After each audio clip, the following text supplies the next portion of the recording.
Hello guys, আপনারা কেমন আছেন? সো বন্ধুরা, আমি পার্টে এসেছি নিজে দিদি বিয়েতে এখানে। তো এটা হচ্ছে দিদি যা হচ্ছে বিয়ে।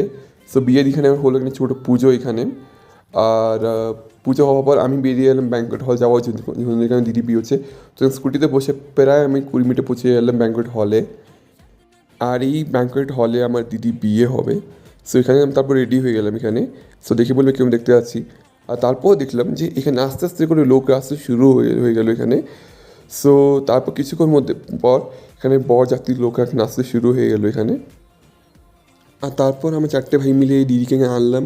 আর এটা সত্যি খুব ভারী ছিল, ধরতে পারছিলাম আমি ঠিকভাবে, বাস আমি ধরলাম এটা। আর এখানে হলো মালা বদল। এখানে প্রথম আমার দিদি আমার জিজুকে মালা পরিয়েছে, আর তারপর আমার জিজু দিদিকে গিয়ে মালা পরিয়েছে। এটা সত্যি খুব রোম্যান্টিক দেখে মনে হচ্ছিলো জিনিসটা দেখে।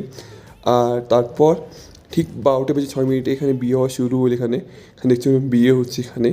আর এখানে অনেক নিয়মগুলো হলো এখানে। আর তারপর আমি এখানে কিছু একটা নিয়ম যে পালন করছি সে করলাম এখানে আমি। আর তারপর ঠিক সকাল 4:13 এখানে দিদি বিদায়ী হলো এখানে। আর এখানে আমার খুব খারাপ লাগছে, বাস আমার এখানটা ইমোশনস এখানে। এখানে দিদি আস্তে করে যাচ্ছে, এখানে দিদিতে বসে এলো। আর তারপর আমি বেরিয়ে এলাম। সো হ্যাঁ, থ্যাংকস ফর ওয়াচিং। দেখা হচ্ছে নতুন শর্টসে খুব তাড়াতাড়ি। বাই।